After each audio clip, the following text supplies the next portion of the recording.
Орхон аймгийн хэмжээнд төрийн албанд ажиллаж байгаа удирдах албан тушаалтнуудын 23%-ыг эмэгтэйчүүд эзэлдэг. Иймээс тэдний оролцоог нэмэгдүүлэх зорилгоор төрийн албан дахь эмэгтэйчүүдийн манлайлал сэдвт сургалт 2 дахь өдрөө үргэлжилж байна. Тус сургалтанд төрийн албан хаагч, бизнес эрхлэгч, улс төрийн иргэний нийгмийн байгууллага, мэргэжлийн холбоот зэрэг 120 гаруй эмэгтэйчүүд хамрагдаж байна. Сургалтаар дамжуулан тэдэнд карьер төлөвлөлт, багт та хэн бэ, ажил амьдралын тэнцвэр, коучийн тухай ойлголт, мэдээллийг өгч байгаа юм.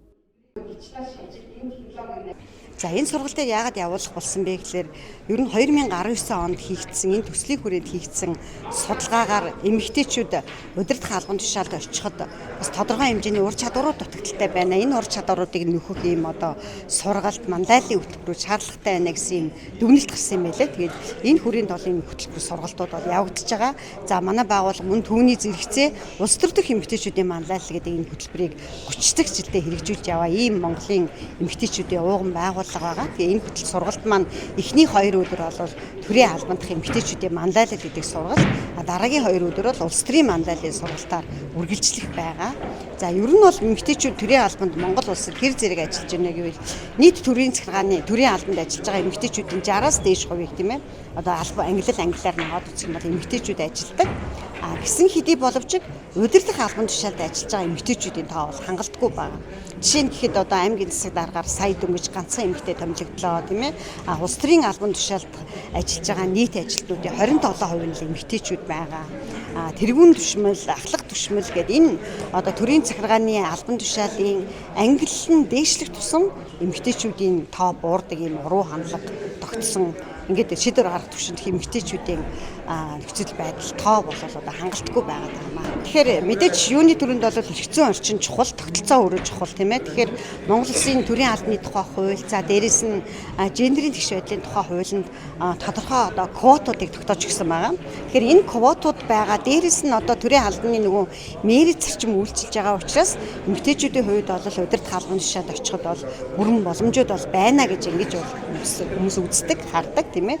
Гэхдээ үүний цаана бол бас өөр олон хүчин зүйлүүд байдгийн нэг нь эмэгтэйчүүдийн өөрсдийн ур чадвар, эмэгтэйчүүдийн хүсэл, эрмэлзэл, зориг бол маш чухал байгаа. Тэгээ энэ болгоныг бол эмэгтэйчүүдийн манлайлалын сургалтаар бол дэмжиж өгдөг ийм туршлагууд бол улс орнуудад байгаад байгаамаа.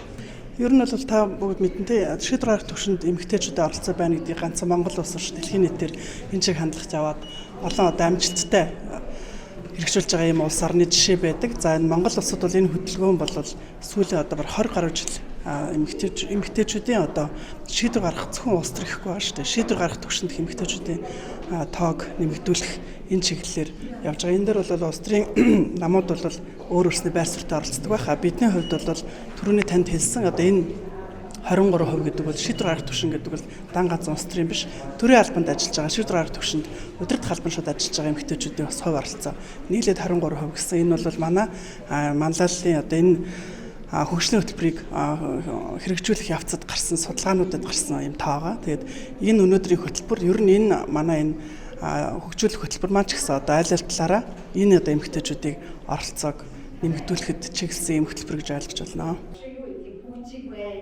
Тус сургалт орон нутгийн шийдвэр гаргах төвшөнд ажиллаж байгаа бүхий л эмэгтэйчүүдийн карьер хөгжлийг дэмжих зорилготой байна. Орхон аймагт бол 2022-оос 2025 онд хэрэгжих эмэгтэйчүүдийн манлайлалын цогц хөтөлбөрийг бол иргэдэд хурлаар бид нэр баталсан байгаа. За энэ хөтөлбөрийн гол зорилго бол эмэгтэйчүүдийг салбар бүр дээр манлайлал, ур чадвар, гэр бүлдээ үзүүлэх, дадал хэвшил, нөлөөлөл гэдэг ингээд маш олон зүйлийг хамарсан тийм цогц хөтөлбөрийг бид нэр боловсруулж батлуулсан байгаа. За хөтөлбөрийн хүрээнд бол өнөөдөр энэ эмэгтэйчүүдийн улс төрийн манлайлал, мөн төрийн албанд ажиллаж байгаа эмэгтэйчүүдийн манлайлал гэсэн ийм цогц сургалт бол ингээд хийгдэж байна. За ер нь бол манай Орхон аймагт 100 гаруй мянган хүн амтай, тэрний 51%-ийг эмэгтэйчүүд эзэлж байна. За том юуны эрүүл мэндийн болон боловсролын салбарт эмэгтэйчүүд одоо 70 гаруй хувийн нийцэлж байна. Гэсэн мөртлөөс нөгөө эмэгтэйчүүд гүйцэтгэх салбар болон гүйцэтгэх үйл ажиллагаан дээр маш их төлхөө хувь нэмэртэй байгаад байдаг мөртлөөсөө одоо шийдвэр гаргах төвшөнд эмэгтэйчүүдийн оролцоо маш бага байдаг. Тэгэхээр шийдвэр гаргах төвшөнд эмэгтэйчүүдийн оролцоог одоо нэмэгдүүлэх боломжийг одоо судалж эмэгтэйчүүдэд одоо ямар ур чадвар дутагдж байна те юу нөлөөлж байна гэдгийг одоо судалж тэр эмэгтэйг одоо юу гэдэг шийдвэр гаргах төвшөнд өөрийгөө нэр дэвшүүлэх ч юм уу энэ тал дээр нь илүү манлайллын одоо хувь хүний сургалтуудыг бол өгөхийг хичээж ажиллаж байгаа. Тэгээ миний хувьд бол бас анх удаа сонгогдсон. Тэгээд Орхон аймагт хэрэгжиж байгаа олон одоо 20 орчим дэд хөтөлбөрүүдийг харж байхдаа эмэгтэйчүүдийн хөгжлийн төлөө хөтөлбөр байдгүй.